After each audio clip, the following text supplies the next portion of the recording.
So, and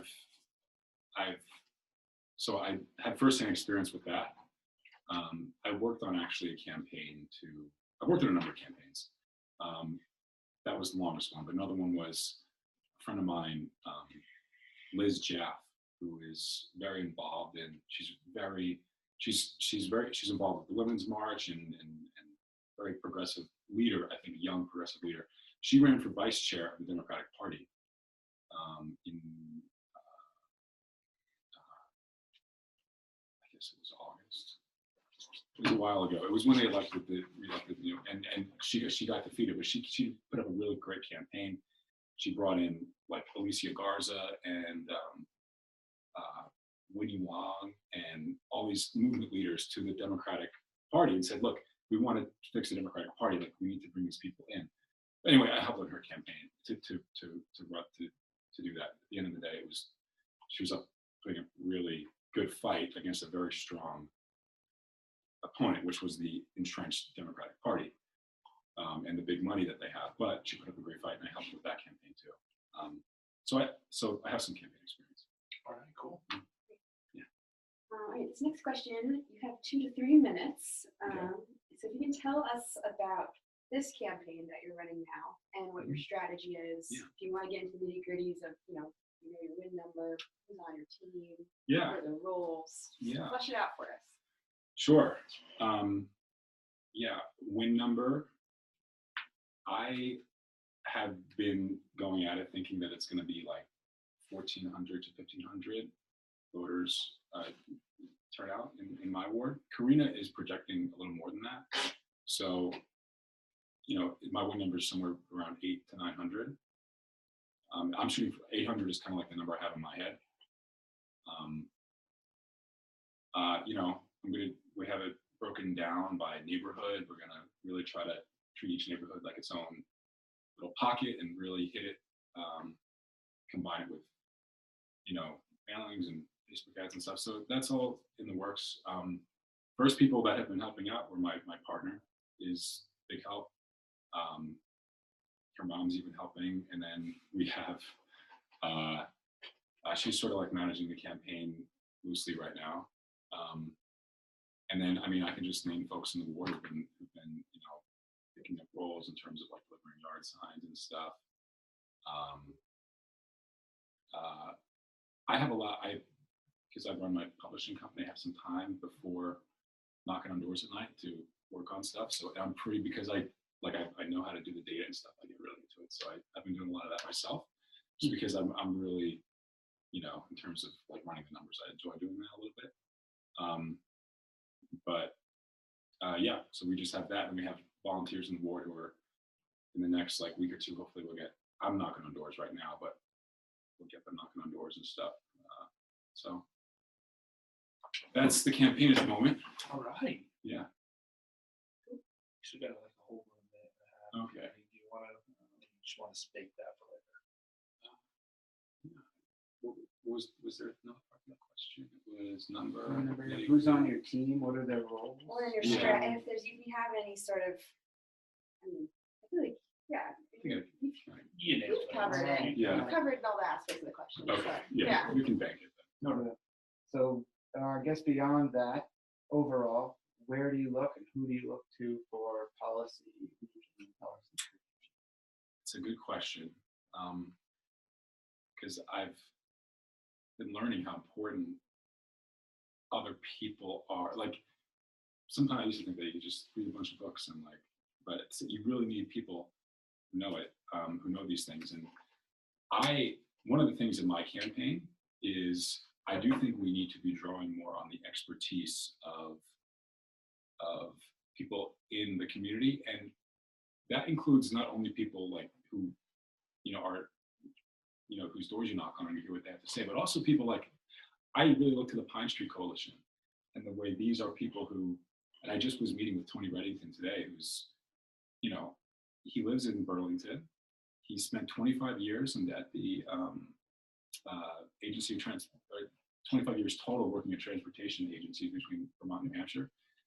Pine Street Coalition, Dieng, who is an urban, I'm not sure exactly, but I know she's career is urban planning in some way.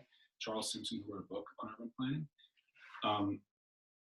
I think we need to be listening to people like that more who, I don't know if you guys know the whole Pine Street Coalition with Champlain Parkway, and they're sort of trying to find a way to improve the design of the Champlain Parkway, and they're really getting stonewalled to a degree by the mayor, and the guy I'm running against is not really receptive to them either. But the point is, I think there's a lot of smart people in Burlington, and so I just turn to people like Tony, who I spent 3 hours talking to today about Champlain Parkway, affordable housing.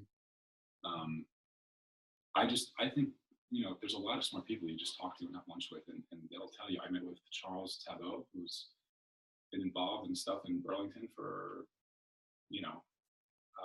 decades. I mean, he worked for Bernie, but he said he was explaining how the school property taxes are broken down, and it's very enlightening. And so I just talk to people like these who are in the community already and are really passionate about the issues, and just let them kind of explain them to me. That's the way I've been doing it.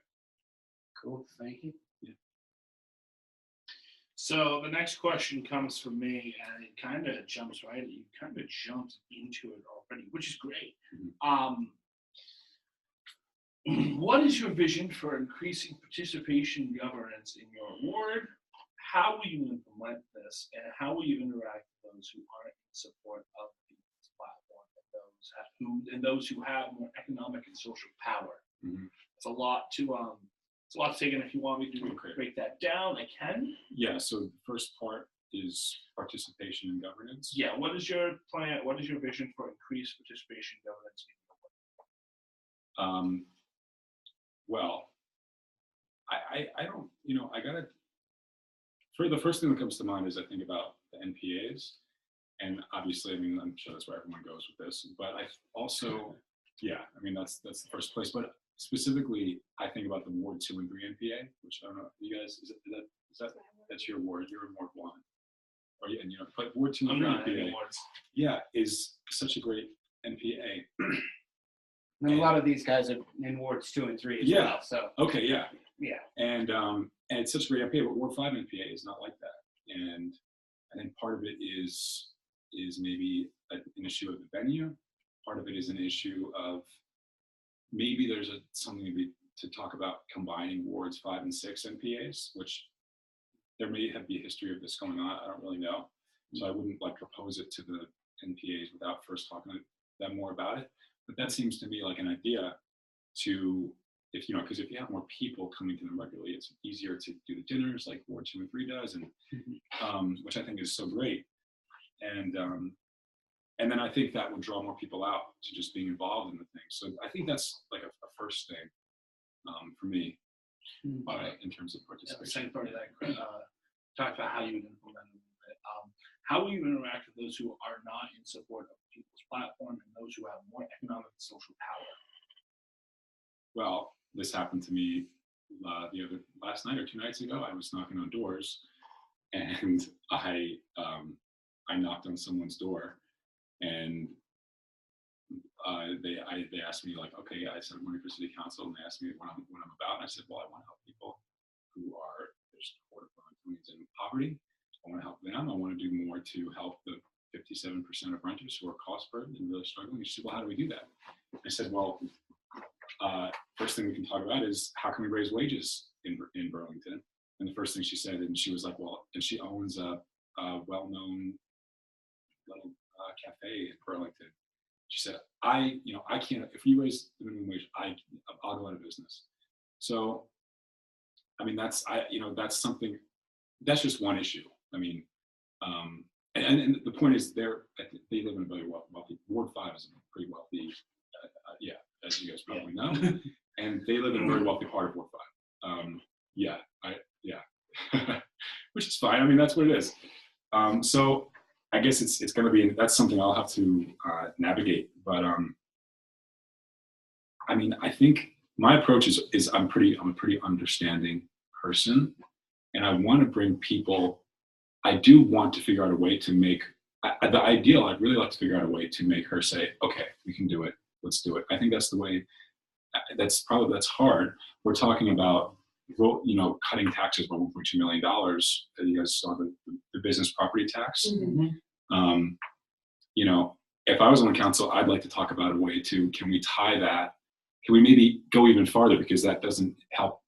That's a limited number of businesses who are affected by that tax cut. That maybe we go a little farther, but then maybe we tie that to, expanding the livable wage ordinance across all of Burlington. I don't know, but now I'm going off on a tangent. The question was, your question was about how you interact with those people. Yeah. You answered that pretty well, I would say. Okay. Yeah. Okay, it's a hard question. Yeah. All right, so we've got just 2 more questions. Okay. From this, and then we'll see if anyone wants to clarify anything. But this question is, how do you see yourself working with RAD? Should you get our endorsement? Yeah. I think I touched a little bit on that in the beginning, which is just to say, I think the reason I've been involved with RAD, and what I said in the beginning about having more voices on the council who are aligned with RAD and RAD's goals, is I think where we need to go. So I would imagine working very closely with RAD on a lot of issues. I mean, I think we have the same mission. We're trying to do the same things, and it's really just about collaborating as much as possible, really, to get, I think of RAD as sort of like, you guys bring action to the table, and in terms of like making calls, knocking on doors, when we're doing stuff like, raise up, making phone calls and for the minimum wage. So stuff like that. I mean, I'll be working very closely with RAD. Like, get the endorsement and get on the city council. A couple hurdles to get through, but yeah. But if I get there, will totally be with RAD. All the steps. Cool. Yeah. All right. So this last question here, I think is a pretty fun question, but it's about mailability and how ready you are and ability you are to adjust your vision based on your constituents' ideas or what you're not willing to negotiate on. So it's kind of like take a look at your overall platform. What are your deal breakers and non-negotiables? Like you're saying, I won't budge on this type of thing. This is what I really stand for. Yeah. However, these other things, maybe we can work on these. Yeah. So it's kind of up to you, but whichever one is more. Right, you can answer both questions. Yeah. Yeah. I think, what this makes me think of is, I've since changed it because I thought it was a little confusing to people who I can't have this conversation with. But on my website, the first thing I had on my website, I showed it to Shay, was I had it broken down by values and policy rather than just platform, because I think they're 2 separate things. And to me, the values are the things that never change, and policy is, I honestly think of policy like technology almost. Like it can constantly change, and we may figure out, this way of doing it actually will give more people a bigger benefit in terms of whatever it is, healthcare or raising wages or making housing affordable. But maybe we just haven't found that mechanism yet. So I think so I distinguish between values and policy. Values, my whole book is in there about my values, really. I mean, in terms of like, making sure if people want a job, if people can find a job, earn a livable wage, get healthcare, make sure their kids get a good education. So, and I could list all the values in terms of, I won't go into those because they're a little bit poetic. But it's not maybe this is maybe not the place for it.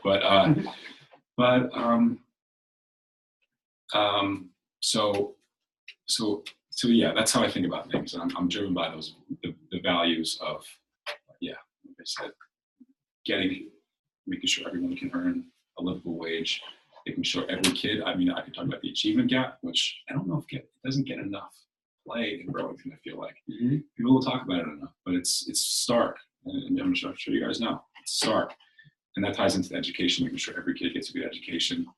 So that's something you don't want to budge on. Well, yeah. We have to figure that one out. I mean, which is also a tough issue for Ward 5, but yeah, I mean, the big one for me about education is that if you come from a low-income family, I mean, you're 50% less likely to be proficient in math and reading. But you're also 4 times less likely to be enrolled in an honors program. And so I go on and on, but education's a big one. Wage. Yeah. Cool. All right. Thank you. All right, so does anyone, those are all our scheduled questions. Does anyone feel like they want to clarify anything? Any follow-up questions from that? No, that's all I need.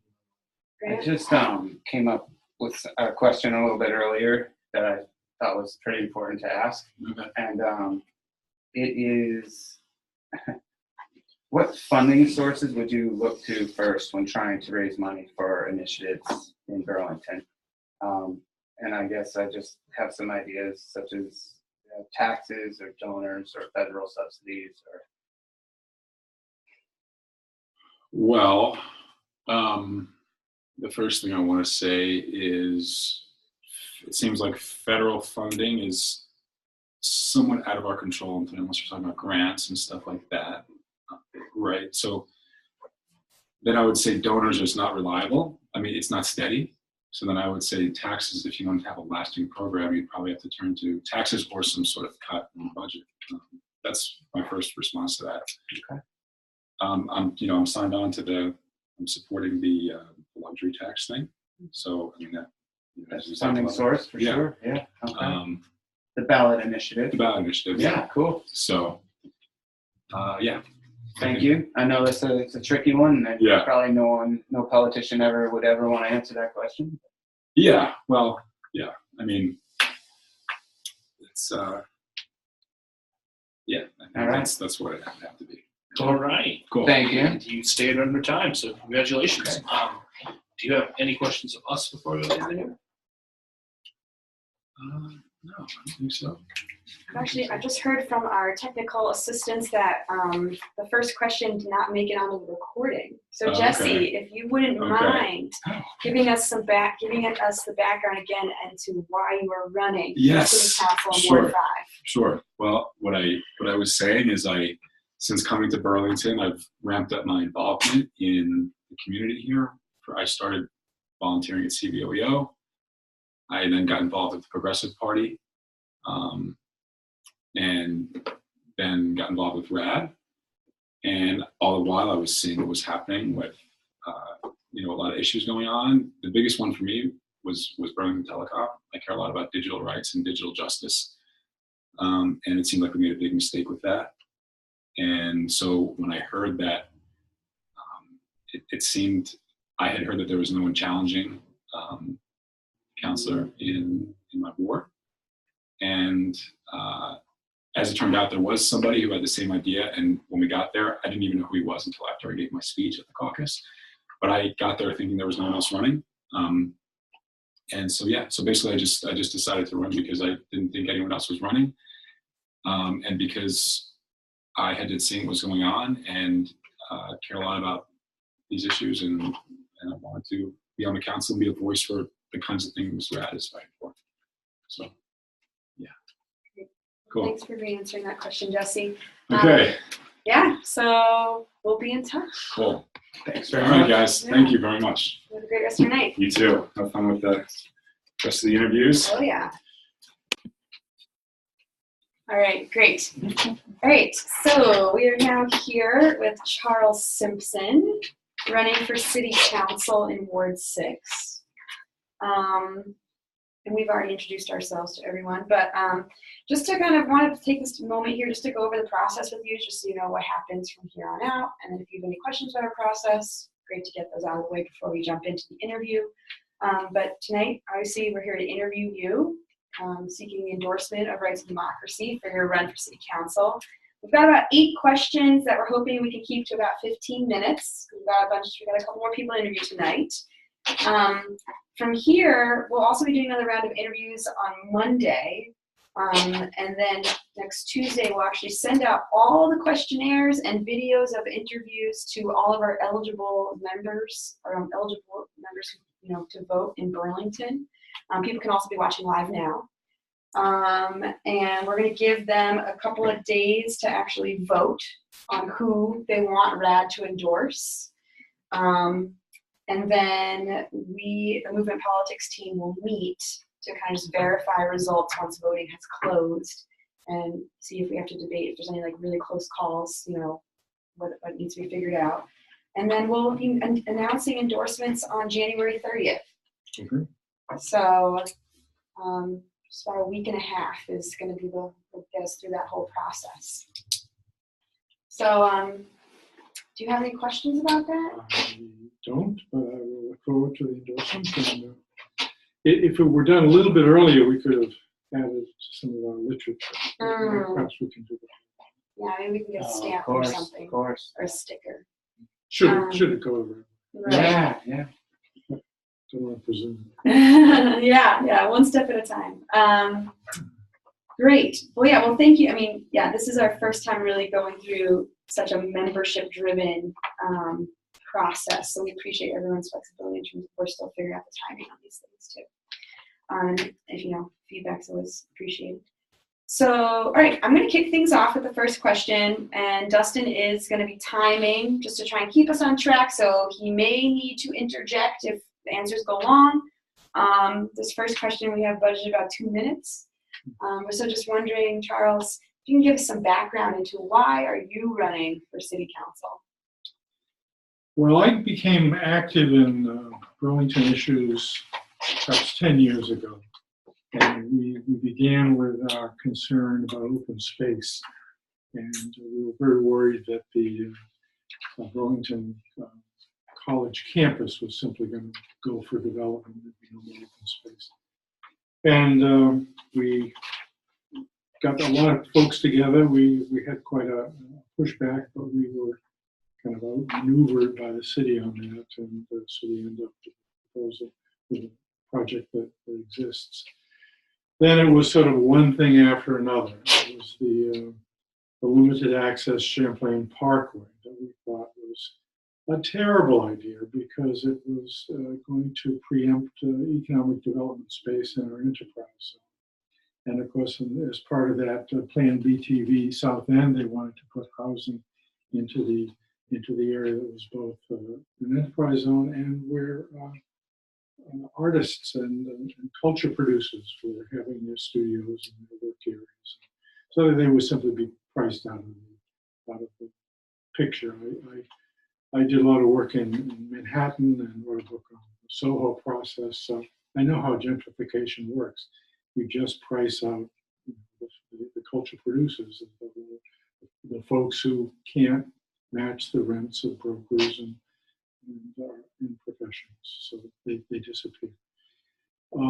So then we have seen one thing after another. City Hall Park seeming to be developed only for tourism and not for the use of residents, kind of a garish tourist design.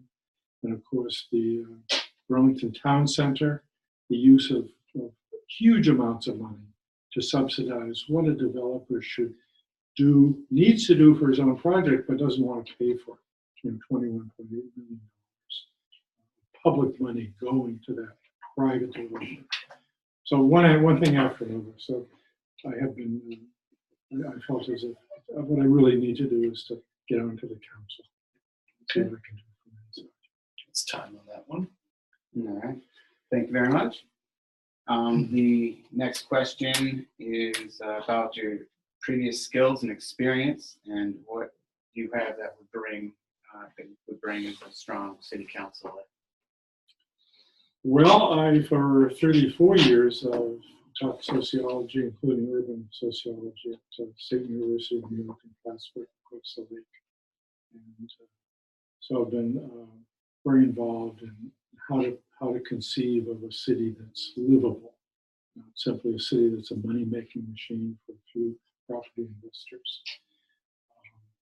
I also, for 10 years, was co-director of a program in Mexico in Oaxaca and Chiapas, in which we went to had a semester program for students, and we took students to indigenous areas, and they really learned from these indigenous communities that had very democratic systems.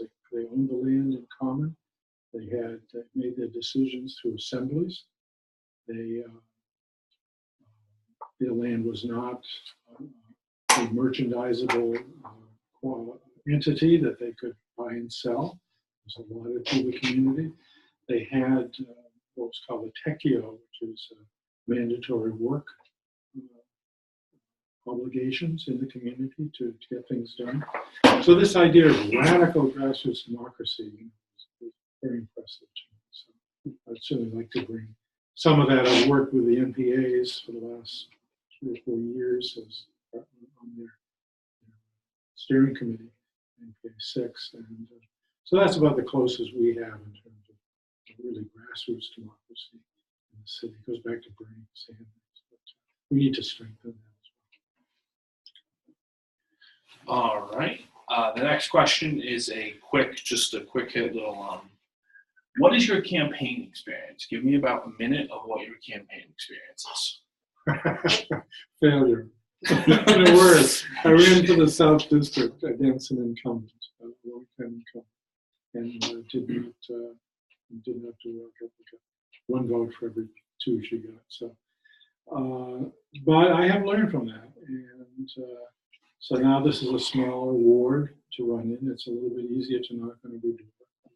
The district is pretty challenging to cover.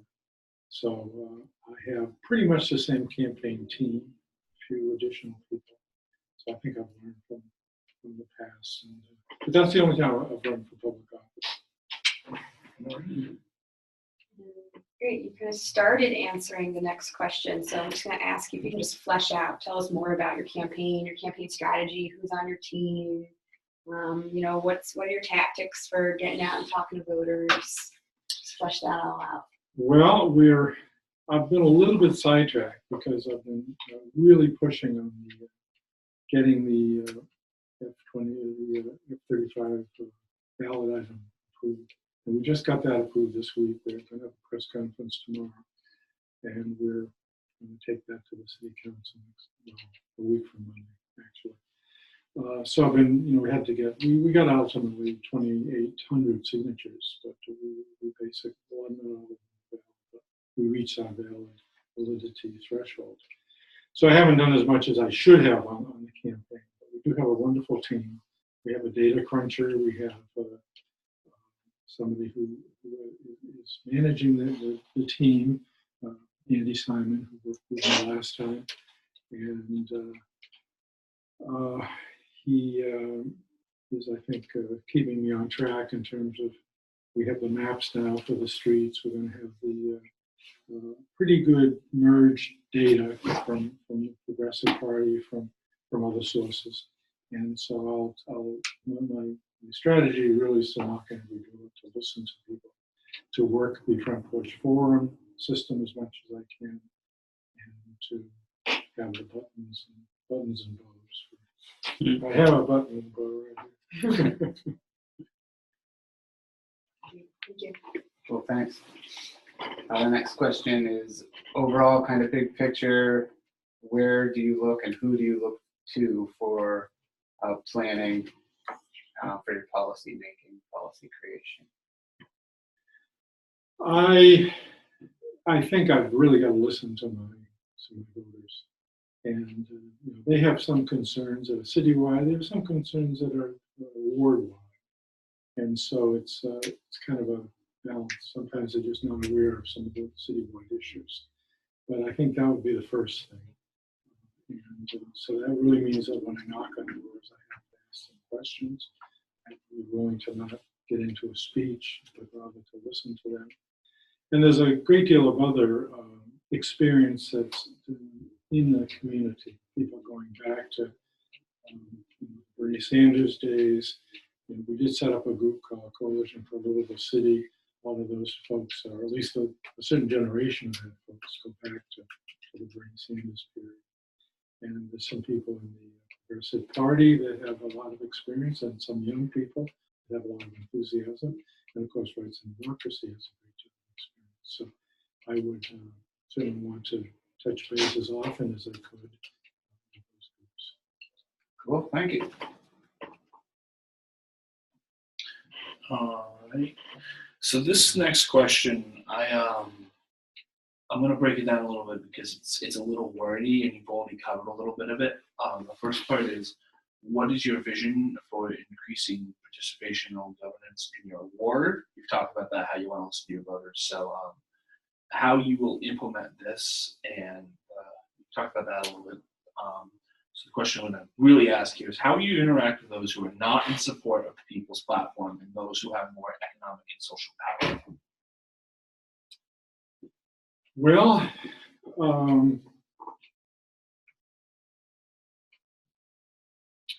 I think people across the board are worried about wasted public resources. They can be wasted in a number of ways. One is, as we saw with the campaign to have a future for Memorial Auditorium. This is a civic space that serves everyone.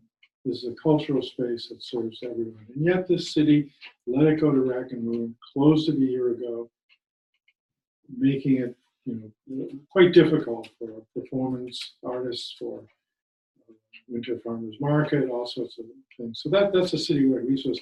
And I think people of all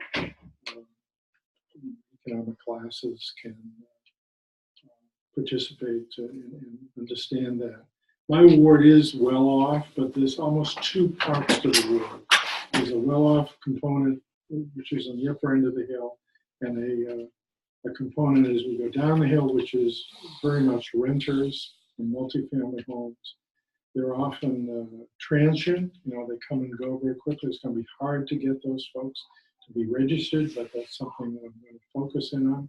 They have very important rent issues. And the rent issues, in a sense, also correspond to the cost of housing issues across the board.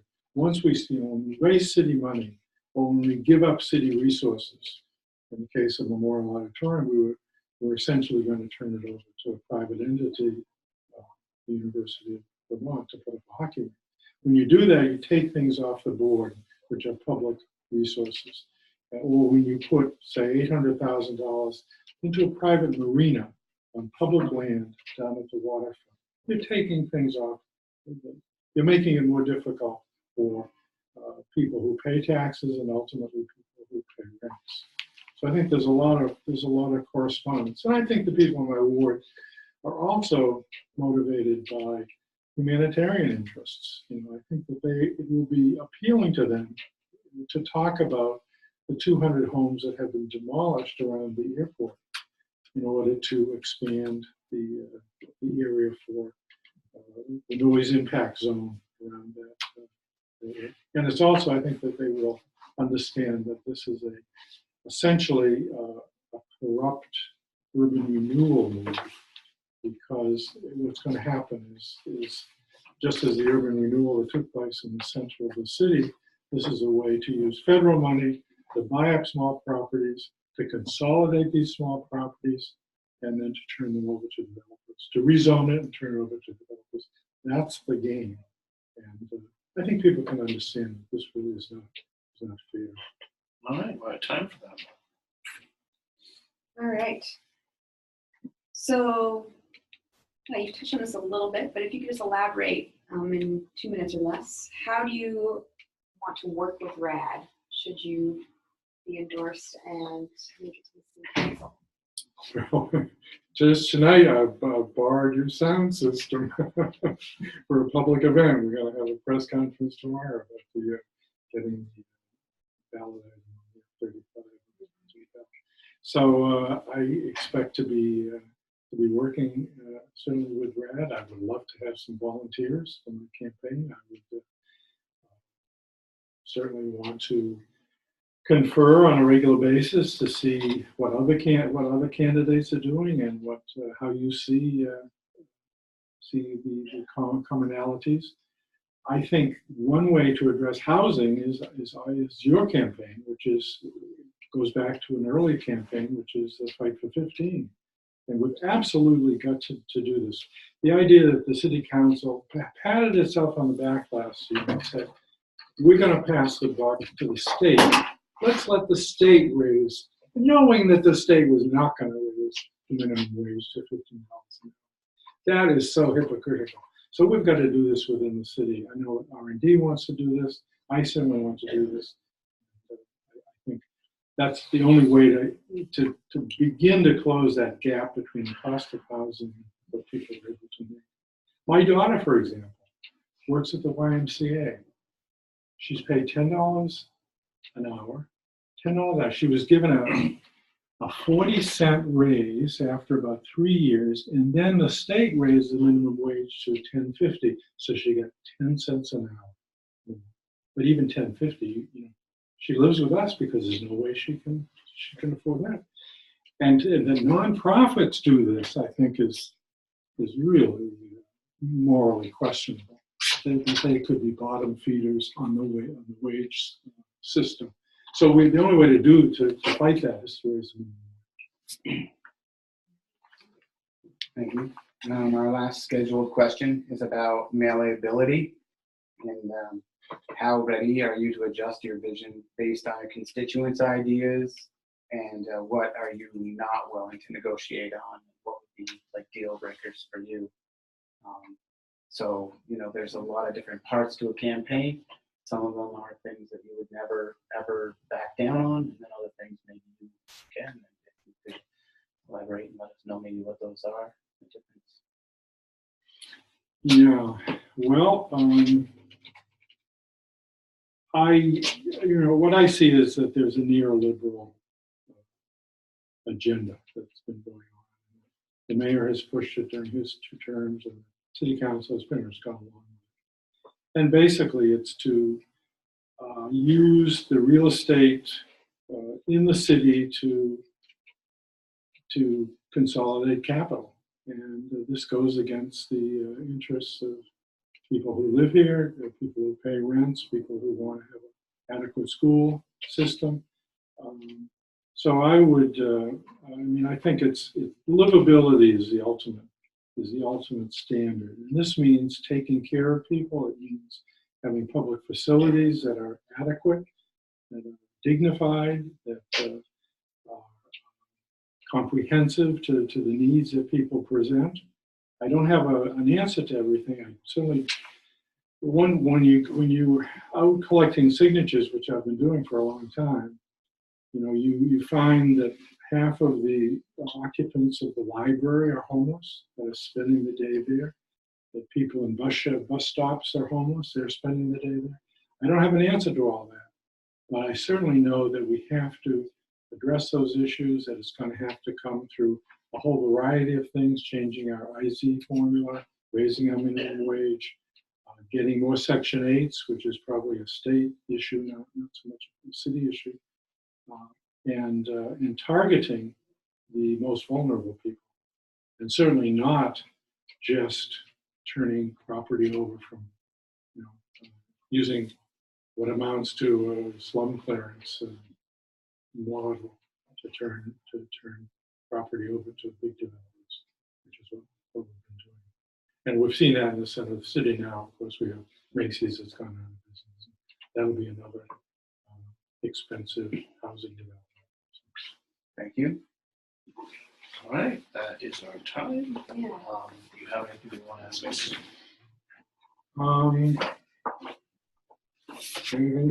I had a lot of lists of things to say, but no, I think the only thing I would add, because of my work with the MPAs, I do think we need to go back to the old Bernie Sanders idea that the MPAs are a grassroots entity. They need to be empowered. They need much better funding. They need to weigh in on every single development project within their ward. They need to be able to fund public improvement projects. So I would say that that's something that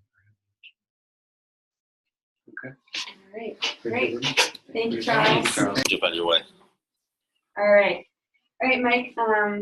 Just gonna kick things off by just kind of giving you an overview of the process from like here on out in terms of the endorsement. So tonight, obviously, we're here for an interview. We've got about 8 questions prepared to ask you. We're hoping we can keep this to about 15 minutes.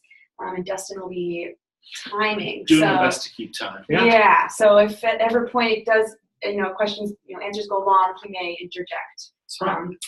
But from here, basically tonight's the interview. We've got another slate of interviews set for Monday for Morris City Council and school board candidates. We'll be then sending out all the questionnaires and videos of these interviews to all of our eligible voting members in Burlington next Tuesday. Then our members will have a good 4 days to review those materials, and I think we decided, they'll be voting across like the whole slate of candidates as to who RAD should be endorsing this election cycle. And then the movement politics team will meet to ratify results and figure out if there's any like really close calls, how we're going to handle that. And then the announcements for who we're endorsing will officially be live on January 30th. Okay. So about a week and a half process here. Great. Yeah. Any questions about any of that? No, sounds good. All right. Well, let's jump into the interview. So to kick it off, first, Mike, you're running for school board in Ward 5. Correct. All right. If you can give us some background, why are you running for the seat? It's a great question. I was involved in the PTO at Champlain Elementary and joined the leadership team, ended up as the president for a while, and got involved with the district as some issues bubbled up, specifically around finding a new principal. And as I got into started attending board meetings and started to talk to board members and the superintendent and district leadership, started to see how things were running. And then over the last 2 years with the imposition of working conditions for the teachers and then the strike this year, I decided that I didn't like how the board was running the district in some ways and that I need to get involved. At a point in my life that my kids are older and I have the time, and I think I've got good skill sets from my professional career that I could bring to bear. And so decided that it's my duty to run. If I can do it, and I've got the bandwidth, and I don't like how it's going, then I need to step up. All right, so question number 2, as I get back to the time clock here, is what skills and experience do you have that will make you a strong school board member? So I think one of the things is that I've worked in large organizations for a while. And working in high pressure organizations, I understand how to deal with stakeholders who have come from different perspectives, to use negotiation skills. I think that being a board member, you're one of 10 plus people. So it's not like you're an executive director who can make decisions and say, I'm going to dictate, this is how we need to do. You have to influence, you have to negotiate. So I think that I have very good skills working with teams of people that we are not all on the same page. I also think I bring some good skills in terms of budgeting. I'm not a finance guy, I'm an IT guy in my day job. But I've been doing budgets for 10 plus years. So I can read a balance sheet, and so I think that's really important, especially for our district. I also think the skills is that I'm a very good listener, and nobody knows everything, right? And I am very easily admit when I don't know something. And so I'm very curious about what people are telling me and also listening to data, right? Because I love to have, I'm a techno weenie. I love to listen to what the data is saying, having a data-driven discussion instead of these stories are just as important, but the data is the other factor. So I think I have a pretty analytical mind when it comes to analyzing what I'm hearing, and I like to question what I hear. So I think those are the skills that I bring to bear. Cool. Thank you. And so the next question is, what's your campaign experience, either helping others with their campaigns or your own previous campaigns in your So this is the first time that I've run for Mhm. a political office. So I am a complete novice in my adult life. And so that's been interesting. It's a lot of listening and asking questions. In terms of other campaigns, I grew up next to someone who was very political and was on the Democratic National Committee. And so I have grown up participating in campaigns, local, state, and federal. But since I got married and had kids, I've not been politically active other than, no, I haven't been politically active in Berlin. Thank you. Mm-hmm. Great. So then if you could tell us about this campaign, your campaign right now, what your strategy is, who's on your team, if you've got a team, your goals, your win number. Just kind of give us the rundown. Win number. So I just learned that, I started and I've been asking questions. And yeah, so my win number, I'm assuming you're saying the amount of votes that I think I need, 600, based on prior elections of similar, they're the mayor race at the same time. I have a core campaign staff of 2 people who were on the PTO with me, or some of them still on the PTO, who I've worked with and are helping me. That's my core campaign team. I also have a number of people, neighbors, friends, and people I've met through the PTO who are supporting me. And sorry, what was the beginning of your question? Just How tell my us about the campaign's campaign going? and your campaign strategy.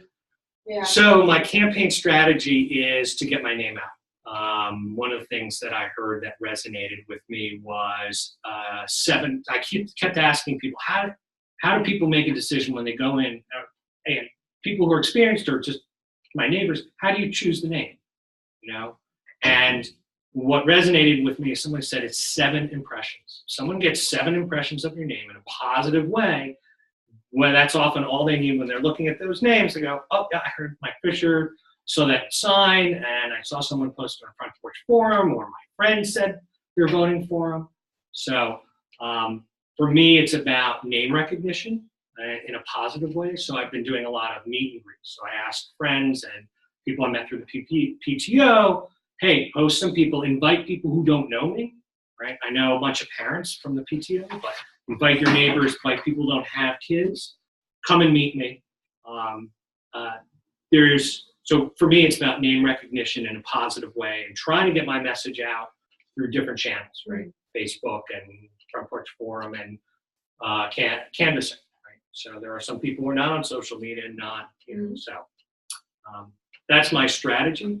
I'm trying to, I know that social media is very important to certain portions of the voters, but it can also be a energy vacuum, to use a pleasant word, right? So I think it absolutely serves a purpose, and I love the dialogue that happens. There's a great Facebook page around the school system where there's huge dialogue, but I think that dialogue is just one portion of it, right? Literally talking to somebody and having a conversation. Everybody knows that you can people say stuff online that they would never say face to face. So for me, a big part of it is actually having those conversations, right? Calling up and talking to teacher union representatives. What are you looking for? How do you think needs to change? Talking to current board members. What do you think needs to change? Or talking about some issues is a lot different than going back and forth and reply and retweeting that kind of stuff. All right, that's time on that one. Okay, next question. 1 to 2 minutes. Which current budget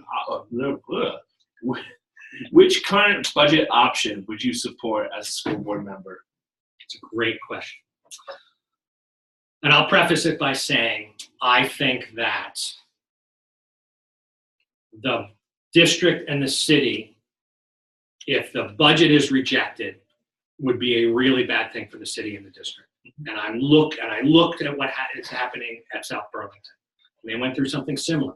Teacher strike, budget got rejected. They had the whole mascot thing going, but talking to South Burlington parents, there's a lot of healing that needs to come. And we've already had our strike. There's already a lot of negative feelings. So I am looking for the board to set a number that we think will pass. And that's really hard. And what the board is doing now, gathering input, is the right thing. When they started talking about numbers, I said, I don't think 10% will pass. And so I wouldn't support it. So the budget that they presented just the other night was like 6.92, and it had some pretty drastic cuts.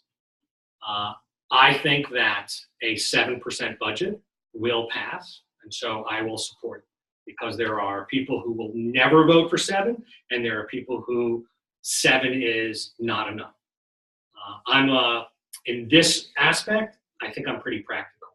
I think we need everything in the 10% budget range, but I don't think it's going to pass, and I think I would rather it pass the first time with 7%. All right. Okay, our next question is it's kind of 3 different questions. First part is, what is your vision for increasing participatory governance in your ward? How you would bring people into helping make decisions in the school board? So I'll answer you by explaining what I did for the PTO. Is there wasn't a good feedback loop between the board and the parents, and so they would say, "Oh, you can write an email, you can call me," but that's not enough. So what I did is I set up regular Q&A sessions, and so invited the board members to come sit in the library, and invite the parents to come. And in the beginning, it was very structured. The board members were a little tentative, so we set up ground rules, and I was a neutral facilitator. But at the I think it was the last one, it became much more informal, because they became comfortable to literally sit in a circle, right? The first one was they sat on one side and all that, right? And the last one was everybody sitting in a circle. And I played the part of facilitator, but I think it's not about asking the question and having an answer. It's having a conversation.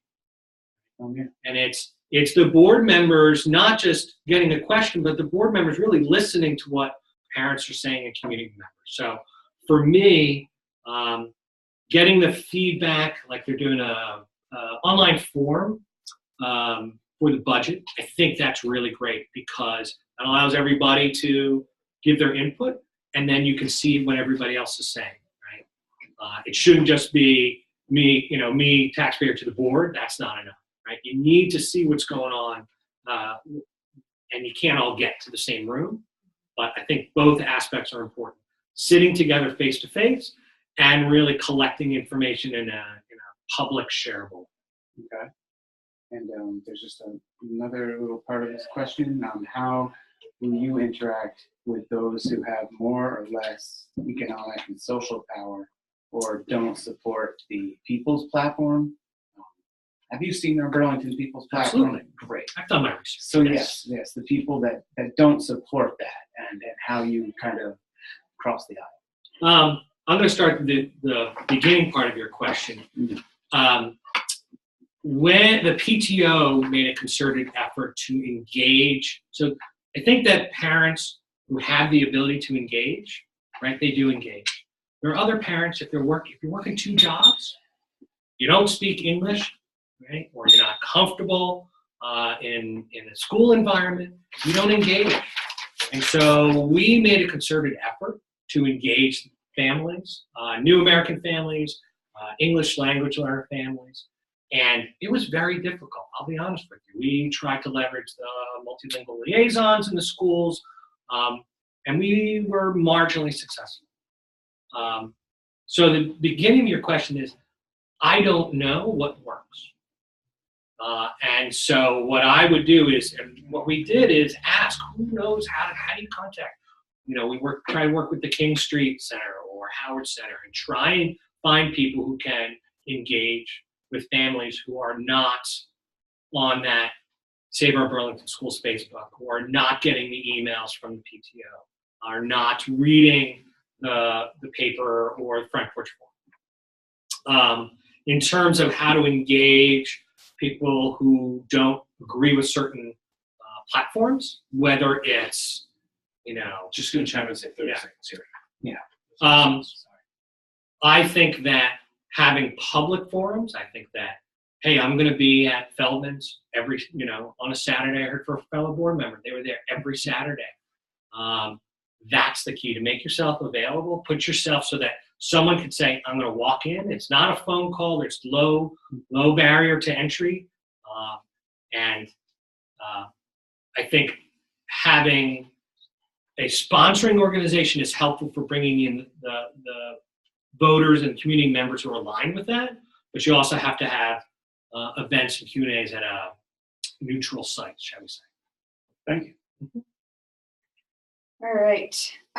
So this next question, there's 2 minutes, and I'm hoping I can slip in actually an additional question because I just got your questionnaires today to look over as the interview committee. I don't think we necessarily had the time to review them all as a group before we started in, but I was just noticing that, seeing that there were some answers missing from you on the questions around gender justice, disability rights, and senior issues. Senior issues maybe not quite as relevant to your position you're looking for, but I'm just wondering, if you have anything to say to those issues, though, here in the interview that's not in the questionnaire. So it was interesting. I struggled with that. Yeah. And like the answer to the last question, I'm a pretty blunt person, right? I could have, and I'm not a politician, clearly, as you'll see in my answer. I could have answered those. I could have come up, I know your platform, right? Mm-hmm. I could have come up and put stuff in there that fit your platform, but I didn't feel like that was honest. Okay. So I have opinions about that, but I don't know that those directly tie into the position that I'm running for, right? So things on, right? So disability rights, like there's not a lot of disability. That's not at the forefront. I haven't heard that discussed at any board meeting in the last 2 years. So are there things that I would support? It's not going to be at the top of my agenda, and I didn't want senior issues. I didn't want to come out and be fake and say, oh, I fully support, senior access, right? It's just not I didn't think it was honest. Okay. Maybe just going on this though, I mean, we have a diverse student population in the schools. Absolutely. LGBTQ students with disabilities, and their families, who want to see their schools serve their kids with these different identities. I mean, so do you have any kind of answer then of like, how would you be representing those families on the school board? Okay.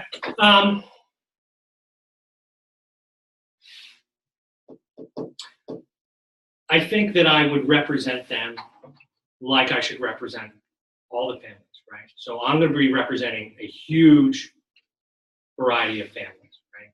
And every family has their own needs. And one of the things that I really like that the board is looking at is it's not about the loudest voice. It's not about the voices that come to the board meetings, like myself, but really looking at the data. And so one of the things that I appreciate is that they're looking at some reports on how academic success across different cohorts of students. So for me, I'm an analytical IT guy, right? I want to look and I want to say, what's the academic success rate of self-identified LGBTQ versus cisgender?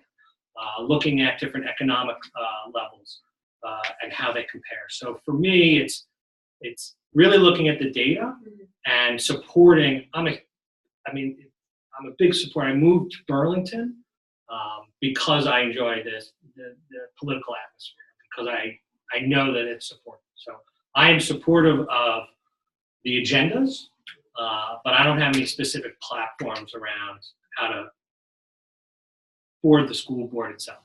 Okay, thank you. I think that kind of answers part of my malleability question, and I think we are way over as far as this Way time. over? Yeah, we're way over as far as time Okay. goes. About 19 minutes now. So, Okay. All right. Well, thanks for humoring me as I went off script there. do you have, That's fine. do you have anything you'd like to ask of us? Yeah. Have any questions? No, I don't think so. Okay. Great. Well, thanks for your time. Yeah, thank you. tonight. Thanks. Yeah. And thank you. All right. Thanks We'll very be in much. touch. Have a good day. Nice to meet Have a you. good evening. You go. All right, so we are now here with Carter Neubieser, who's running for City Council in Ward 8. Thank you. Yeah, we're excited to talk to you. I'm just going to go over the process a little bit for you, just so you know what happens from here on out. Right now, we're recording this interview to be shared with all our members who are eligible to vote here in Burlington. We have another round of interviews scheduled for Monday with some more candidates, so it won't be till actually Tuesday that all of our members receive the videos and the questionnaires, the answers to your questionnaire. They'll get all that information for all the people seeking RAD's endorsement. We'll give them a couple days to review all that good info, and then they'll be submitting their votes through our very secure voting platform. And then Movement Politics Committee will meet after once the voting is closed, just to verify results and make sure that, see if there's anything really close. We'll have to figure out what to do about that. But then the plan is to announce endorsements on January 30th. Awesome. Yeah. Yeah. Any questions about the process? No, yeah, that kind of. All right, cool. Well, then we're going to jump into the interview here. We've got 8 questions prepared. We've been doing our best to stick to 15 minutes. They're really going to 20, it seems. So we'll just jump right in. Dustin's keeping time, so if answers are going long, he'll pop in and let us know. But the first question, Carter, if you can just give us some background into why are you running for City Council in Ward 8? Yeah, so I first was politically involved during Bernie's 2016 historic 2016 run. I was in high school at the time, and I was had a full 2 part-time jobs, and then I took up another little kind of yard work for the neighbors and like the neighborhood like that to be able to donate regularly, but still save for college, still have my gas money and everything. And then I spent every Saturday, I had like a 6-hour shift for myself to do phone banking for my desk for Bernie. So he was really he's the first person that I was really like, wow, this is someone who I want to put my name behind, and who's worth putting in time for. So that was kind of my introduction. And since then, I kind of took from that, because obviously 2016 was a little rough for Bernie supporters. So I kind of took from that, just have a political project. It's not something to do for a career. It's not something to do to make money off of. Just have something, even if you can't vote every single hour of the day, that you're doing that's, actively furthering our goals as a movement. So that was, a big thing for me. So, started to do little projects on my own, kind of was trying different things, trying to, go off with just a few friends and, kind of worked the kinks out and got a little more experience. I ended up getting a job with VPIRG this summer. So I got to actually talk, and I think I looked at the number of people, the number of doors and stuff. I got over 1,900 doors knocked on this year. So it was really cool to kind of expand my mind as someone who's coming outside of Vermont to talk to people, not just in Burlington, which is kind of viewed as this really, really liberal center, but farmers. I talked to, I had really good conversation with Trump voters and talking about economic inequality and healthcare and things like that. So I think that was just a really good experience. And I think that kind of those experiences formed me politically, I guess. I would say, now I'm coming up to, getting out of VPIRG, and VPIRG this year we actually had our largest canvas, or they did largest canvas, in history. They had the most amount of, canvassers out and staff. I think we broke a bunch of fundraising totals, which was really nice. It was kind of that physical representation of that hard work every day. So, there's about 50 of us who went to UVM, and we're we really want to do something and stay politically involved because we have all this energy. So then we kind of focused on supporting the teacher strike in Burlington. We focused on supporting Keep BT Local. A lot of our folks in UVM Progressives is kind of the banner we're working under. We're really supportive of that and really care about protecting public assets. So that was, kind of our run. And then we're getting close to election cycle, and I, went to multiple activists who I know who are women, and I was like, listen, we need somebody who's going to stand up for public assets. Are you willing to do this? I went to various activists who are people of color, because I think that's, really important to be trying to lift up those voices and get those people to run for elected office. And the response I got was, I either don't have time or no, and then you should run, and I would support you if you ran. So, so then, that's kind of how I got into it and decided myself that I was going to kind of take on the challenge. Great, it's time on that one. You kind of went into a few of the other questions a little bit, so I'll let you go over on that. Grant, your turn. All right. So the second question is, what personal skills and experience do you have that would make you a strong city councilor?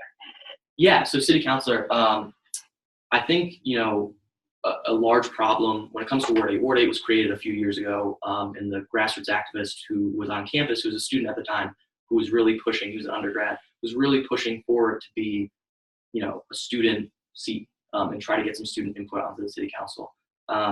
And so, just being a student and being able to empathize with those struggles, being an activist and, a lot of the times coming into a conversation where there's elected officials, you just kind of get, stopped, where you want to move in with progress, and there's a lot of barriers to making that progress and that change that you want to make. So I think I can empathize with those. I also think, I have a track record of good organizing, of, being responsive, and just really that, constituent outreach is like half the job of being city councilor, is being there, making sure your constituents feel heard, and not only they feel heard, but you're actually doing the background work and the things that need to be done to support them and to make sure we're like encouraging participatory democracy. I would say, my skills as an organizer definitely are a good thing for bridging the gap between students and long-term residents, and kind of, acting as that. I feel like I'm in a really good position to act as that, person to bring folks together in Ward 8. Thank you. So I said that you touched on my what's your campaign experience question. Yeah. That's a minute question. I'll give you. Should we just go move past it? I'm gonna say move past it, but I'm gonna say, is there anything else you'd like to add to your campaign experience? 30 seconds. Yeah, I would just say that the organizations that I've worked for or the different projects that I put my time into, I think consistently reflect my values as a someone who's involved in the political process. And yeah, I think that work kind of speaks for itself. Okay. All right, so now if you can this question, we have about 2 minutes for this one. Tell us about this campaign and your campaign strategy for actually winning your seat on city council. What's your win number? Who's on your team? What are their roles? Yeah. Just get into the nitty gritties for us. So, so this is our strategy overall, is to turn out as many students as possible, and really get students involved in local government in Burlington. In Ward 8, there are, 3,000 or 4,000 kids that are registered, and then there's a whole bunch more who aren't registered. And, we only have one set of data for elections because there's only been one election for Ward 8. But right now we're going off a win number of 200 votes, and that's giving us a 20 vote buffer, roughly. And even that, I think we can get to 300 votes. So if that's where we get, I think we win the election, which is very doable, I think. In terms of our team, I have a bunch of people who are activists or, elected officials or people like that I've been talking with and trying to, just get advice from them, and recognizing that I'm a little newer and trying to talk to folks and see what the best way to go about things are. In terms of activists, our campaign is completely made up of students. We don't have, we didn't fundraise a bunch and then go hire some fancy political consultant. We are just using our own experience, and especially after the Canvas week, a lot of us felt like, okay, we can do this. We just have to figure out the little background stuff, data management, things like that. And that's definitely, I think data management has been a learning curve with UVM Progs, and now we're kind of getting on top of it for the campaign. So, there's always things you could do. I think the biggest question for us has been what strategy do we focus on, where do we put our time? And we kind of decided absentee ballot, for students, and really winning the election, hopefully before election day, is kind of our focus. All right, thanks. That answered the question. Yeah, it does, yeah, thank you. The next question is, who do you plan to look for support in policy creation? Yeah, so a big thing for me, and what I think is very much lacking when we talk about participatory government on the city council and in the mayor's office right now, is, at least in my ward specifically, student activists are not, there's a huge racial justice movement on campus. Hundreds of kids are coming out marching. It was a completely grassroots effort. I think right now the Facebook page is called No Names for Justice. So they're not even putting a formal political structure together, but we got hundreds of kids coming out to say systematic oppression is real. And we need to be aggressive on the UVM level, in UVM policy, on the citywide level, on the state and federal level, to combat this. And not just start a conversation, but make real action. So I think when it comes to legislation, I want to go directly to groups like RAD or directly to groups like No Names for Justice and get those activists to have real input. And, you know, that's easy to say, but what it really matters is when it comes down to the details and the nitty gritty is having, every politician, different people have their ear, and I want to be representing activists and, grassroots advocacy groups that are not surrounded by big money or corporate interests or anything. In terms of elected officials currently on the council, I would think someone like Max Tracy is a gut check for, all right, am I, living up to the progressive values that I espouse? He's been someone I think who's been consistently, just amazing on the issues. I do think he's been a really strong voice in the council. So he's definitely someone I would look to as well. Okay. So you touched on it again. Yeah, my question. my apologies. What is your vision for increasing participatory governance in your ward? So Yeah. I'm going to change that question up with a little bit of, you talk about the young progressives, and you go to UVM, right? So how do you implement this here in school? So I'm going to ask the second part of this question.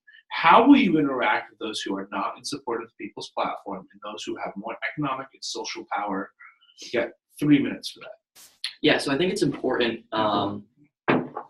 So a couple things. I would say a huge thing for me is respectful dialogue and really emphasizing, especially what we're seeing the trend in our country on the kind of the national stage of just peaceful protest. I think it's our job as a movement to make sure everybody in our movement is on the same page about, the way to make real and lasting progress is to have respectful and peaceful conversations. And I think that's an important point that just should be a cornerstone of how we act as a group of, political actors or, people being involved in the political process. I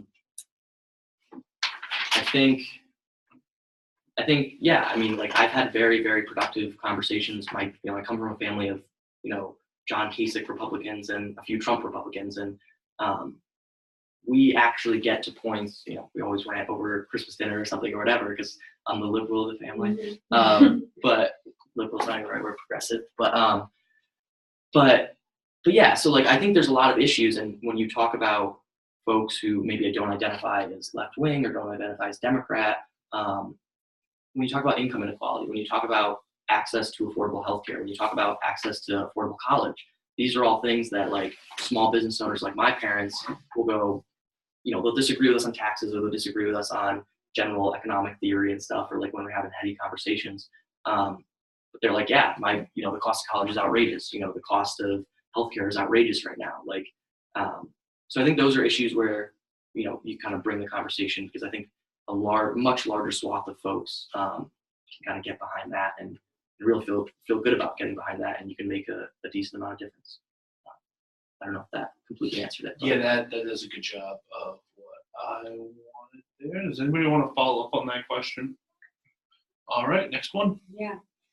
Yeah, again, you've touched on a lot of great things in a lot of your answers. So, but if you want to add anything to how do you foresee working with RAD? Yeah, so there are a couple holes to. I'm a younger activist, and so I am learning as we go on, and we've got a decent amount of experience collectively. I think a big thing is getting a little more savvy with my website and being able to get that down. So kind of online stuff, social media, we've been doing a good job on. We're really starting to get into the groove with data and stuff, but just kind of overviewing that and make sure everything's going smoothly. Just kind of some of those bigger picture background things that, can make a break a campaign, but are really important, but aren't necessarily when activists come to the meetings aren't yeah, I want to do data. They want to go and knock door to door and talk about issues and things like that. So I think, help with that. I also think RAD can really act, because it's not a political party. It can really act as, there's clearly two different visions for Burlington around development, for example, that are for around public assets and for how we treat and think about public spaces. And so I think, getting some unity, with the folks who are going to support us having, who would support the statement Burlington is not for sale, support protecting our public assets, would oppose things like the parking lot sale of the Bogues or the sale of BT to someone that isn't a co-op or a community-focused organization. So, I think RAD kind of is in that position. They can really coordinate with folks. and also like no major piece of legislation on the city council, on the statewide level, on the federal level is ever going to get passed if it's just politicians working inside the Beltway. It really is going to take, okay, I introduce this piece of legislation, RAD will help me rally folks. And, I have other activists and other organizations I'll work with, but I think that's where, rallying the community, really coordinating inside the Beltway efforts and outside the Beltway efforts are how we kind of are successful. But All right. Time on that one. All right. Our last scheduled question is about malleability and how ready you are to adjust your vision based on your constituents' ideas if they differ from some of the ones that you enter with, and maybe some of what you're not willing to negotiate on. What do you feel? yeah, so a deal breaker for me. So especially after the Bernie 2016 thing, there's all this talk like purity tests for the left and all that kind of stuff. I don't think that's the right way to go with the conversation. I think money in politics and campaign finance, how you get your money for a campaign is a deal breaker. The day I compromise and take corporate super PAC or like a big, non-grassroots PAC's money is the day I don't want voters to support me. That is, a huge, huge problem, and I will be absolutely uncompromising. And any legislation that's, related to, I know BPER was pushing a ban on statewide corporate contributions, like that, we have to be unflinching. That's a huge issue for me. Healthcare is another one where this is a matter of people's lives, and these are literally life and death issues. You can really say that about a lot of things. I think you don't have to compromise values, and you don't have to compromise policy positions as much as you just have to be willing to have really honest conversations with people across the aisle or people you're going to disagree with. Because I feel like, you know what I mean? Like, if say it's the $15 hour minimum wage, I'm not going to compromise when I get into office because somebody wants $10 an hour, I want 15, we'll meet in the middle. I think we can get folks to bring them along, even if they weren't originally there, through grassroots activism, through the outside pressure as well as the inside pressure. I want to be one of, and I don't want to steal it from Max Tracy, I want to be one of the most progressive members on the city council consistently. And I think especially my ward, because it's so many students and because so many activists, and there's a lot of young radicals and things like that on campus, that I'm in the position that I can be that voice. And I don't intend to renege on that. I intend very much to follow that through. And Cool. Thank you. All right. That covers everything that we can. Yeah. So, Is there anything else you want to say to our members? Since I think we do have a couple minutes, or any questions for us before we end this? And no questions for you. I would just say generally that I think, I am a newcomer into the political process. I think I have a lot to offer as a campaign. I think I've been, I have a record on standing up for the progressive values that RAD stands for as an organization. And I know that, I just think that we have a real opportunity with my campaign to bridge that gap between students and the long-term residents in our community. And so I think, we have a really strong chance to win, and we also, we're going to help bridge that gap. And I think that's super important, and I think that's a large issue in our community right now. So that's all I got. Awesome. Thank you, Carter. Thank you guys very much. I appreciate it. Yeah, have a great rest of your night. Nope. Yes, have a good evening.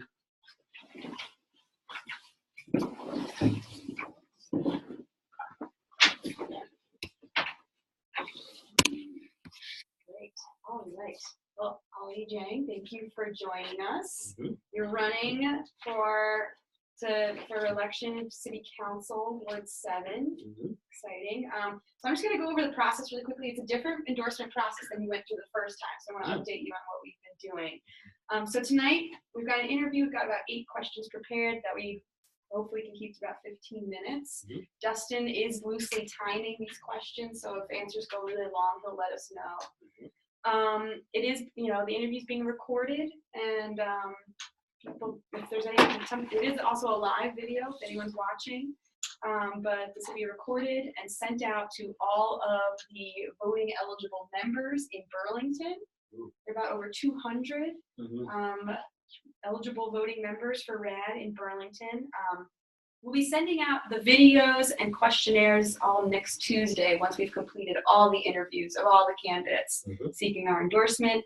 We're going to give our members a couple days to review all that information, put in their votes on who they want RAD to endorse this election cycle. And then we'll be formally making our announcement publicly. And then Movement Politics team will meet to verify results, iron out any close calls. But then we will be officially announcing these endorsements on January 30th.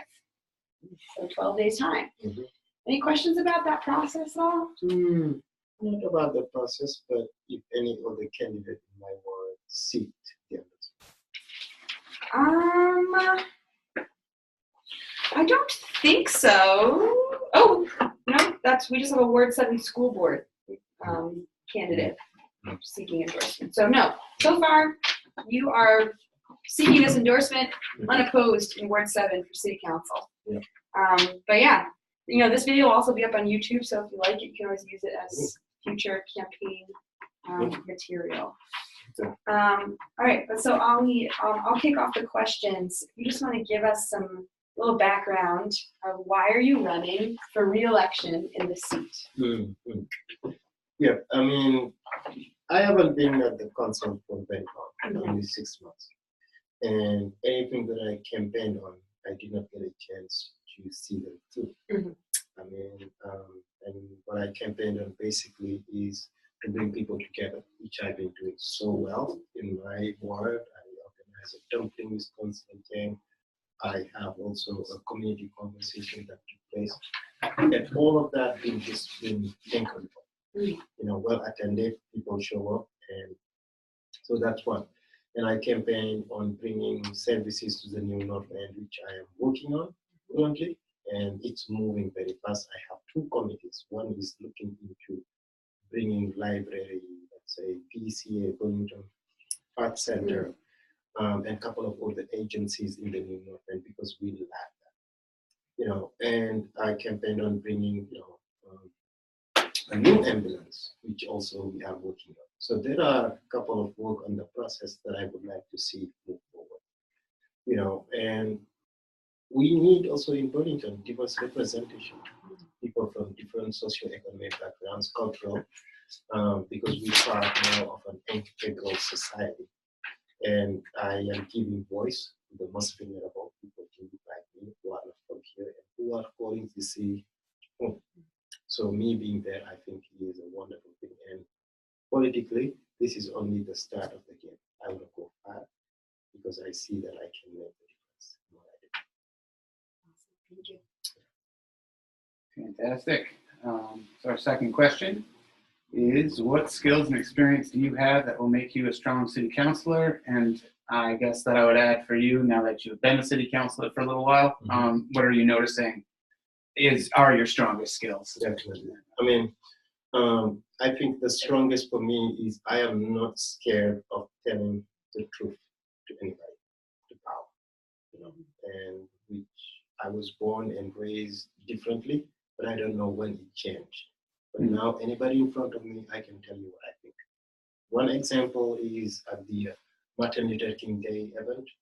There was Bernie Sanders, there was the mayor of Burlington.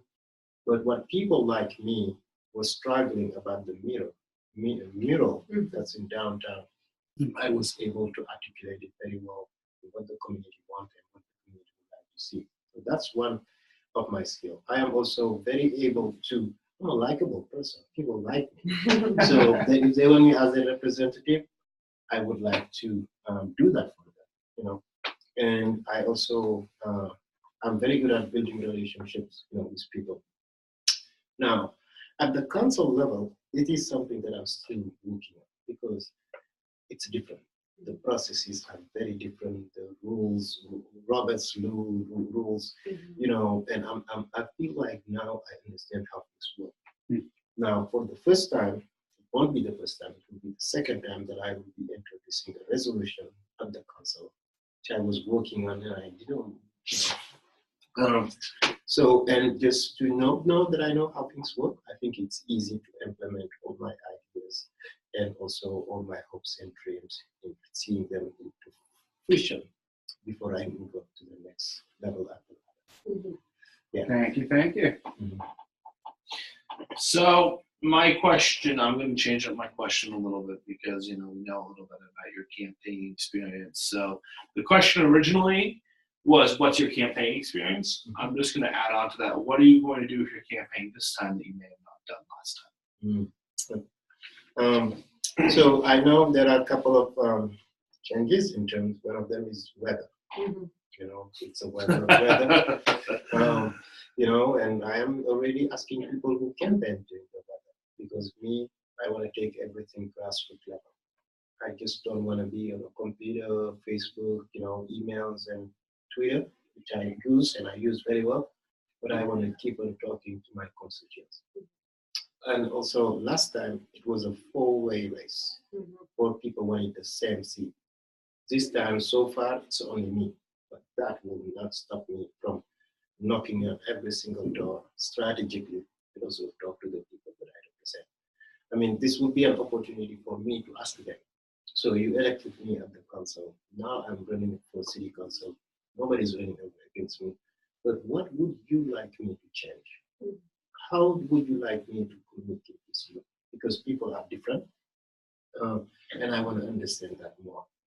And also during my campaign, I will not just be campaigning, but I will be also trying to take some people and put them in the committees in the New York, that to engage them more. Because campaigning, winning, and then you go, no, that's not me. I want to campaign, win with you, lose with you, and represent you to the best of my abilities. One is the weather. You see how the weather gonna, I don't even know how to put my signs yet on the underground. You need to buy a drill or something. So we'll figure that out. And also what will be changing this time is, I'm not sure if I will be getting the level of amount of support that I received last time, because it was only one election in all Burlington. People from all over came and helped me. But this time it might be different. It's a mayoral race. Every ward people are running, and I think it would be different. But still, I want my core people to be with me, maybe strategically. And also, I will be able to help the candidates that Brad endorse, because I am very aligned with White's mission, with their vision about the city, about the state, and whoever they endorse, I will know. I won't even ask that person more questions, because I know he went through all the ups and downs to get here. So I will be able to bring some expertise, and also since I get a name recognition, people now know me. I'll be able to knock some door with that person. All right, cool. Yeah. It's time on that question. Yeah, I mean, if you want to add anything more, the next question is just tell us about your current campaign, your strategy, who's on your team. I don't know if you want to flesh out anything more. If not, don't worry, we can go on to the next question. Yeah, so I mean, basically, what I learned during my first campaign was, when you meet these people, don't just meet and go. But make sure you tell that person exactly what do you want for help. Because sometimes you go, and I go, and then after I'm like, what did we talk about? But now I know, okay, can you be the person who's my treasurer? Can you be the person in charge of my science? Exactly something very specific that I know. Strategically this time, I am thinking of not, I'm thinking afterward when I win the election again, who I will be caucusing. And I think that I did not do a very good job last time. I mean, it took me time to figure that out, but this time I want to know exactly before anything who I will be focusing this. And yeah. Great, thanks.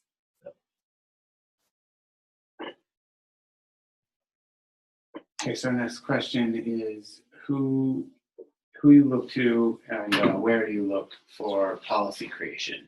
I think Rights for Democracy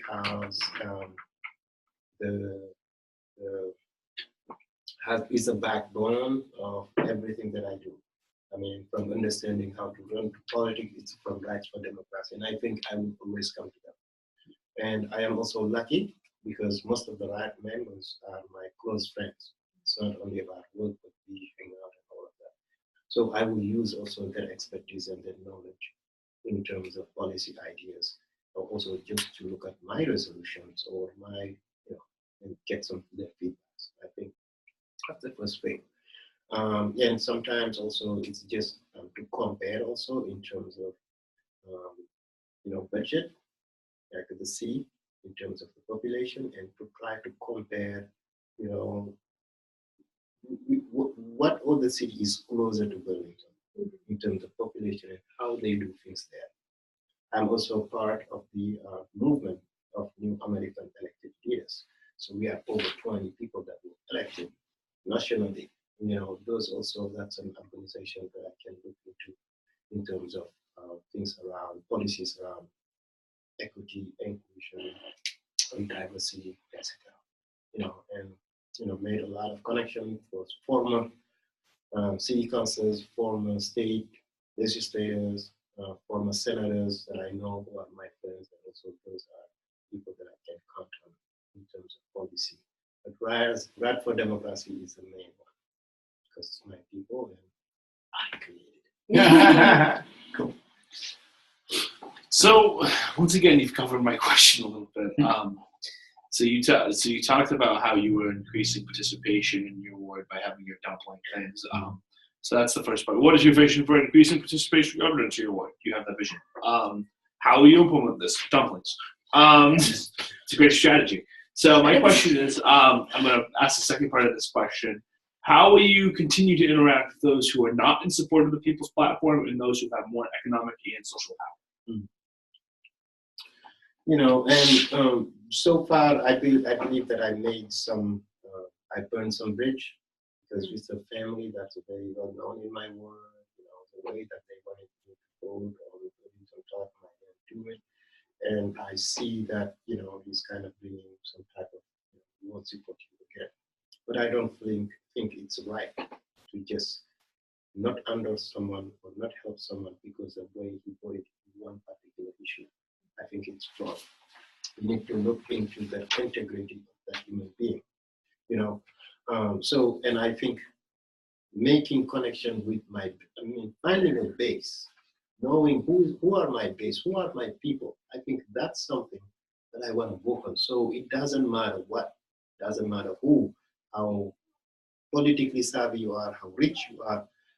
I want to come back all the way home, which means to the people that look like me, to the people who struggle, to the people who want to have the end meet, to the people who want to leave a strong legacy for their children, to bring hopes and dreams. Those always will be my people. It doesn't matter where I be in life. And I think making them understand that and letting them know that I'm here for you and I will always be for you, I think it's something that I need to work on more. Now, if people are different, they don't believe in things, I'm not here for them. I'm here for the most vulnerable, and I'm here for every single person. If you want to work together, just do it. If not, I want to be true to myself because I want to go far. All right. You've already answered the next question is how do you want to work with RAD? You've answered that in some ways. If you want to add anything more to it, please feel free. Yeah. And I see now you have bigger office. Maybe I want to have an office here. Okay. I want to rent to a little place because, sometimes what I do is sort of about politics and I need that type of, an office, a personal office where I can come and also be able to help more. I want to work with Rad on that. You have big space, let's see how I can have the space. Yeah. And, it's hard for me sometimes to have people at my house all the time, sometimes the time, but here, anytime I can come, I can meet, I can make things happen, and I also will be able to know what's going on more. Mm-hmm. I want to also strengthen my relationship still with the people like, all of you, Isaac, Shay, James, everybody. want to strengthen that more, and also to tap into their knowledge about things that I want to do. How do we do it? And I don't think we have done it very well. We tried it with Isaac, but it was very, to me, it was very. There were more statewide issues than issues here in Burlington. So reason why it did not go. But now that we're here, let's circle back and then see what can be accomplished here together. Because I went to the Democratic caucus and I made it in purpose. I wore words. Sure, put my thing, I believe in this. It's not a political party, but I believe in the work they do, not only for Burlington, but the state. Did you also wear your ratchet to the Republican caucus that had 3 people there? No. Go back, can you? Maybe. I mean, we'll promote. We'll always promote. And again, I think I didn't touch on that, but I don't believe that the political parties here, they're that effective. They're very good, smart people running it, but I don't know if Burlington, that's what they do. If Burlington face to face, people to people, makes those connections. Yeah, move on. All right. So this next question, again, they're all questions for new candidates. You've already been in office for a little bit. It's about malleability and how ready are you to adjust your visions based on your constituents' ideas, and what are you not willing to negotiate on? I mean, I cannot negotiate that on policies or resolution that will have negative implication to the people of the state. It doesn't matter who bring it up forward, but I don't see that as me. You bring something, for example, one example is most of the vote that I did at the Burlington, one of them were like, I actually looked into it, I said a lot of numbers. Because one of them was like, how do we decriminalize, make sure that the homeless feel on the street, you go to police, something like that. I'm like, no, let's tackle the real problem. It's not even, maybe I have one homeless friend that I know. I don't know them by name, but I just know it's wrong. It's not good. The other thing also, we have a public asset, instead of giving it to the people of Burlington to strive, but we choose to give it to another company. I did say no on that. When we have a parking lot that's like 0.35 acres, instead of giving it to a private developer, let's make it into a childcare facility. Let's find out what we need, what are our struggles, what do we have, can we utilize those? Burlington is not for sale, basically. All right. Yeah. And we'll never let that. Cool. Awesome. All right, Ollie. Well, that is all the questions we had for you tonight. Do you have any last lingering thoughts or questions for us? Yeah. Maybe not really related to this, but to your roles. You think more. I know, a lot of volunteers, but I don't know who's who anymore because now that is big. Yeah, that's a great question. So again, Laura, we've met before, but I am a member of the Burlington organizing team. I'm also on the leadership committee. I'm part of the movement politics committee, which is like a subsection of the leadership committee. I'm on the jobs justice climate team, and I'm working to develop energy democracy as a campaign for RAD. I've been involved now for, I don't know, I guess about over a year and a half at least. But I knew Isaac, met Isaac before that. And you volunteer? Yeah, I volunteer. Yeah. Yeah, I'm all volunteer. Have been since the Labor Day kickoff party in Battery Park. Mostly been working with Rights and Democracy Television, producing that show, hosted it for a while. Now we moved on hosts. I helped a lot with the Fair Development Assessment Tool, helped create that for more democratic development in Burlington. And Yep, just tabling a lot of events and stuff. Mhm. Yeah, I'm just, I'm also volunteer. We're all volunteers. For today, I actually don't live in Burlington. I live in Fairfield, Vermont. So I'm on the movement politics team, and I'm also on the leadership committee, which is why I'm here and sitting in, because we're testing out our movement politics stuff for when we have statewide races this year. So that's a lot of fun. Thank you all for so much for your time and for all you do, because I'm sure God is looking into you and blessing you all. Thank you. Thank you. Yeah. Good seeing you. Thank you. Thanks for going through this again. Okay. Yeah, yeah. We appreciate Good it. interview. Yes.